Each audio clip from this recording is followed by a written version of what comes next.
नमस्कार विद्यार्थी मित्रांनो, सर्वांचं स्वागत आहे आपल्या एमपीएससी टाइम्स या यूट्यूब चॅनलमध्ये. तर आपली चालू आहे चालू घडामोडीची वन लाइनर प्रश्नसंचाची सिरीज जानेवारी 2026 मध्ये. ठीक आहे, तर हा एकूण तिसरा भाग आहे. याच्या आधीचे जर तुम्ही 2 भाग बघितले नसतील तर नक्कीच बघून घ्या आणि सगळे जे प्रश्न आणि त्याचे उत्तर असतील हे तुम्ही नोट डाऊन करत चला. ही जी सिरीज आहे ही तुम्हाला सरळ सेवा असेल किंवा कंबाईनचे गट ब आणि गट क च्या रिव्हिजनसाठी डायरेक्टली तुम्हाला उपयुक्त ठरणार आहे. त्याच्यामुळे कोणी सुद्धा आपले व्हिडिओ जे असतील हे मिस आउट करू नका. त्यासाठी सर्वांनी चॅनल आपलं जे आहे ते सबस्क्राईब करून ठेवा. तर आता सुरुवात करूया. तर पाठीमागच्या व्हिडिओमध्ये तुम्हाला एक प्रश्न विचारलेला होता की डेझर्ट सायक्लोन 2 हा संयुक्त सैन्य सराव भारत आणि कोणत्या देशाच्या लष्करादरम्यान आयोजित करण्यात आलेला होता. तर याचं योग्य उत्तर जे आहे ते आहे संयुक्त अरब अमिराती. तर डेझर्ट सायक्लोन 2 हा जो संयुक्त सैन्य सराव आहे हा भारत आणि संयुक्त अरब अमिराती या देशाच्या लष्करादरम्यान जो आहे हा आयोजित करण्यात येतो. हे तुम्हाला लक्षात ठेवणं गरजेचं आहे. तर बघूया आजचे प्रश्न. तर पहिला प्रश्न असा आहे, 2025चा प्रतिष्ठित इफ्को साहित्य पुरस्कार कोणाला प्रदान करण्यात आलेला आहे. बघा काय प्रश्न आहे, 2025चा प्रतिष्ठित इफ्को साहित्य पुरस्कार कोणाला प्रदान करण्यात आलेला आहे. तर याचं योग्य जे उत्तर आहे ते आहे मैत्रेयी पुष्पा. यांचं नाव लक्षात ठेवा तुम्ही, मैत्रेयी पुष्पा. मैत्रेयी पुष्पा कोण आहेत, तर त्या ज्येष्ठ कथाकार आहेत, हे तुम्हाला लक्षात ठेवणं गरजेचं आहे. तर याचं योग्य उत्तर काय आहे, मैत्रेयी पुष्पा. तर 2025चा प्रतिष्ठित इफ्को साहित्य पुरस्कार जो आहे हा मैत्रेयी पुष्पा यांना मिळालेला आहे. त्या ज्येष्ठ कथाकार आहेत. कधी कधी त्यांचं प्रोफेशन सुद्धा तुम्हाला विचारतात, त्याच्यामुळे त्या गोष्टी माहित असणं गरजेचं आहे. पुढचा प्रश्न असा आहे, देशातील पहिली वंदे भारत स्लीपर ट्रेन कोणत्या 2 शहरादरम्यान धावणार आहे. तर याचं योग्य उत्तर आहे गुवाहाटी ते कोलकाता हावडा या 2 शहरादरम्यान देशातील पहिली वंदे भारत स्लीपर ट्रेन जी आहे ती धावणार आहे. लक्षात ठेवा, गुवाहाटी ते कोलकाता हावडा. पुढचा प्रश्न आहे, अलीकडेच कोणत्या ऑस्ट्रेलियन क्रिकेटपटूने आंतरराष्ट्रीय क्रिकेटमधून निवृत्ती जाहीर केली आहे. तर याचं योग्य उत्तर आहे उस्मान ख्वाजा. तर अलीकडेच उस्मान ख्वाजा या ऑस्ट्रेलियन क्रिकेटपटूने आंतरराष्ट्रीय क्रिकेटमधून निवृत्ती जी आहे ही जाहीर केलेली आहे. पुढचा प्रश्न आहे, 44व्या ज्युनियर राष्ट्रीय खो खो चॅम्पियनशिपचे आयोजन कोठे करण्यात आलेलं आहे. तर याचं योग्य उत्तर आहे बंगळुरू कर्नाटक या ठिकाणी. तर 44व्या ज्युनियर राष्ट्रीय खो खो चॅम्पियनशिपचं आयोजन बंगळुरू कर्नाटक या ठिकाणी करण्यात आलेलं आहे. स्टेडियमचं नाव बघा, अटल बिहारी वाजपेयी स्टेडियम गुंजूर या ठिकाणी हे 44वी ज्युनियर राष्ट्रीय खो खो चॅम्पियनशिपचं आयोजन जे आहे हे करण्यात आलेलं आहे. पुढचा प्रश्न आहे, 1 जानेवारी 2026 रोजी भारतीय हवाई दलाच्या दक्षिण पश्चिम हवाई कमांडचे air officer commanding in chief म्हणून कोणी पदभार स्वीकारलेला आहे. तर याचं योग्य उत्तर आहे एअर मार्शल तेजिंदर सिंग. नाव लक्षात ठेवा यांचं. तर 1 जानेवारी 2026 रोजी भारतीय हवाई दलाच्या दक्षिण पश्चिम हवाई कमांडचे air officer commanding in chief म्हणून एअर मार्शल तेजिंदर सिंग यांनी पदभार जो आहे तो स्वीकारलेला आहे. पुढचा प्रश्न आहे, कोणत्या देशातील महानगरपालिकांनी अमेझॉन मधील डंख नसलेल्या मधमाशांना कायदेशीर अधिकार दिलेले आहेत. तर याचं योग्य जे उत्तर आहे ते आहे पेरू. तर तुम्हाला लक्षात ठेवणं गरजेचं आहे. तर पेरू या देशातील महानगरपालिकांनी अमेझॉन मधील डंख नसलेल्या मधमाशांना कायदेशीर अधिकार जे आहे ते बहाल केलेले आहेत. आंतरराष्ट्रीय घडामोडीवरचा प्रश्न आहे. तर पेरू देशातील साटिपो आणि नाउटा या 2 महानगरपालिकांनी अमेझॉन मधील डंख नसलेल्या मधमाशांना जे आहे ते कायदेशीर अधिकार जे आहे ते बहाल केलेले आहेत. लक्षात ठेवा. पुढचा प्रश्न आहे, 1 जानेवारी 2026 रोजी कोणता देश युरोझोनचा 21वा सदस्य बनलेला आहे. तर याचं योग्य उत्तर आहे बल्गेरिया. तर 1 जानेवारी 2026 रोजी बल्गेरिया हा जो देश आहे हा युरोझोनचा 21वा सदस्य तो आहे तो बनलेला आहे आणि त्यांनी युरोला आपलं अधिकृत चलन म्हणून जे आहे ते स्वीकारलेलं आहे. पुढचा प्रश्न आहे, आंतरराष्ट्रीय मानसिक शरीर कल्याण दिन international mind body wellness day दरवर्षी कधी साजरा केला जातो. तर याचं योग्य उत्तर आहे 3 जानेवारी रोजी.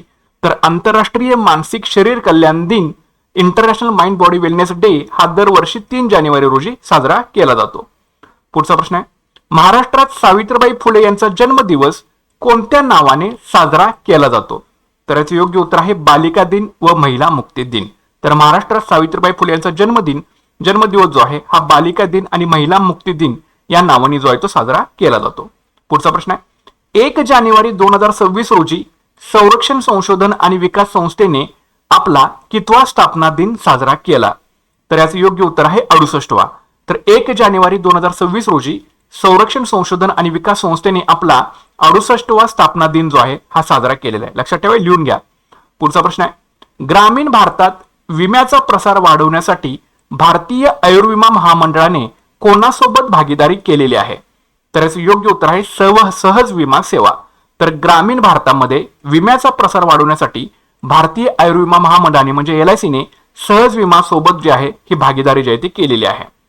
पुढचा प्रश्न आहे, भारतीय हवाई दलाचे नवीन उपप्रमुख म्हणून कोणी पदभार स्वीकारलेला आहे? तर याचे योग्य उत्तर आहे एअर मार्शल नागेश कपूर. तर ऑपरेशन सिंदूर दरम्यान भारतीय हवाई दलाच्या दक्षिण पश्चिम हवाई कमांडचे नेतृत्व करणारे ते होते नागेश कपूर यांचं नाव लक्षात ठेवा. तर त्यांनी भारतीय हवाई दलाचे नवीन उपप्रमुख म्हणून पदभार जो आहे तो स्वीकारलेला आहे, एअर मार्शल नागेश कपूर. आणि त्यांनी ऑपरेशन सिंदूर दरम्यान भारतीय हवाई दलाच्या दक्षिण पश्चिम हवाई कमांडचं नेतृत्व जे होतं ते केलेलं होतं. पुढचा प्रश्न आहे, भारतीय हवाई दलाच्या प्रशिक्षण कमांडचे air officer commanding in chief म्हणून कोणाची नियुक्ती झालेली आहे? तर याचे योग्य उत्तर आहे एअर मार्शल सीतेपल्ली श्रीनिवास. तर भारतीय हवाई दलाच्या प्रशिक्षण कमांडचे air officer commanding in chief म्हणून कोणाची नियुक्ती झालेली आहे? Air marshal Seethepalli Srinivas. पुढचा प्रश्न आहे, इमो इनू एरप्पा हा सांस्कृतिक महोत्सव प्रामुख्याने कोणत्या राज्यात साजरा केला जातो? तर याचे योग्य उत्तर आहे मणिपूर. तर इमो इनू इरप्पा हा जो सांस्कृतिक महोत्सव आहे हा मणिपूर या राज्यामध्ये साजरा केला जातो. पुढचा प्रश्न आहे, पुणे मांजरी येथील वसंतदादा शुगर इन्स्टिट्यूटने कोणत्या कारखान्याला राज्यातील उत्कृष्ट साखर कारखाना म्हणून गौरवलेलं आहे? तर याचे योग्य उत्तर आहे सोमेश्वर सहकारी साखर कारखाना. तर पुणे मांजरी येथील वसंतदादा शुगर इन्स्टिट्यूटने सोमेश्वर सहकारी साखर कारखान्याला राज्यातील उत्कृष्ट साखर कारखाना म्हणून जे ते गौरवलेला आहे. पुढचा प्रश्न आहे, भारतीय महिला हॉकी संघाच्या मुख्य प्रशिक्षकपदी कोणाची पुनर्नियुक्ती करण्यात आलेली आहे? तर याचे योग्य उत्तर आहे शोर्ड मरीन. तर भारतीय महिला हॉकी संघाच्या मुख्य प्रशिक्षकपदी शोर्ड मरीन यांची पुनर्नियुक्ती जी आहे करण्यात आलेली आहे. नाव लक्षात ठेवा, शोर्ड मरीन. पुढचा प्रश्न आहे, राष्ट्रीय तपास यंत्रणेच्या महासंचालक पदावर कोणाची तात्पुरती नियुक्ती करण्यात आलेली आहे? तर याचे योग्य उत्तर आहे राकेश अग्रवाल. तर राष्ट्रीय तपास यंत्रणेच्या महासंचालक पदावर राकेश अग्रवाल यांची तात्पुरती नियुक्ती जी आहे ती करण्यात आलेली आहे. पुढचा प्रश्न आहे, राष्ट्रीय वस्त्र मंत्री परिषद कोठे आयोजित केली जाणार आहे? तर याचे योग्य उत्तर आहे गुवाहाटी, आसाम. तर राष्ट्रीय वस्त्र मंत्री परिषद जी आहे ही गुवाहाटी, आसाम या ठिकाणी जी आहे ती आयोजित केली जाणार आहे, लक्षात ठेवायचं आहे. पुढचा प्रश्न आहे, केंद्रीय आरोग्य मंत्री JP नड्डा यांच्या मते WHO फार्माकोव्हिजिलन्स योगदानामध्ये भारत जगात कितव्या क्रमांकावरती आहे? तर याचे योग्य उत्तर आहे 8व्या. तर केंद्रीय आरोग्य मंत्री JP नड्डा यांच्या मते WHO फार्माकोव्हिजिलन्स योगदानामध्ये भारत जगात हा 8व्या क्रमांकावरती आहे. आणि पुढचा प्रश्न 20वा, इलेक्ट्रॉनिक्स घटक उत्पादन योजना कोणत्या मंत्रालयाने सुरू केलेली आहे? तर याचे योग्य उत्तर आहे इलेक्ट्रॉनिक्स आणि माहिती तंत्रज्ञान मंत्रालय. तर इलेक्ट्रॉनिक्स घटक उत्पादन योजना ही इलेक्ट्रॉनिक्स आणि माहिती तंत्रज्ञान मंत्रालयाने जी आहे ही सुरू केलेली आहे. तर अशा प्रकारचे एकूण 20 प्रश्न आहेत. 20च्या 20 प्रश्न तुम्ही नोट डाऊन करून ठेवा. कीवर्ड्स आणि त्याचं उत्तर जरी समोर लिहिलं तरी सुद्धा चालेल किंवा कॉमेंटमध्ये जरी टाकलं तरी सुद्धा चालेल. ठीक आहे. मात्र व्हिडिओ तुम्ही डेफिनेटली बघत चला. तर ह्या व्हिडिओ सोबत तुमचे जवळपास 60 प्रश्न आणि प्रत्येक व्हिडिओमध्ये आपण एक एक्स्ट्रा प्रश्न तुमच्यासाठी घेऊन येतोय. तर तो सुद्धा तुम्ही डेफिनेटली बघायचा आणि त्याचं उत्तर कॉमेंट सेक्शनमध्ये नक्कीच द्यायचं आहे. तर तुमच्यासाठी आजचा प्रश्न आहे, ग्रामीण विकास आणि दूरसंचार राज्यमंत्र्यांनी महसूल संज्ञांचे शब्दकोश डिक्शनरी ऑफ रेव्हेन्यू टर्म्स कोठे सुरू केलेले आहेत? तुमचे पर्याय आहेत चंदीगड, तामिळनाडू, नवी दिल्ली आणि बेंगळुरू.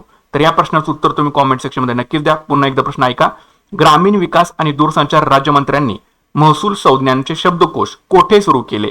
चंदीगड, तामिळनाडू, नवी दिल्ली की बेंगळुरू? तर याचं उत्तर कॉमेंट सेक्शनमध्ये सर्वांनी नक्कीच द्यायचं आहे. आय होप तुम्हाला व्हिडिओ आवडत असतील. व्हिडिओ आवडत असेल तर डेफिनेटली व्हिडिओला लाईक करत चला, शेअर करा आणि जर चॅनलवरती नवीन असेल तर नक्कीच चॅनल आपलं सबस्क्राईब करून घ्या.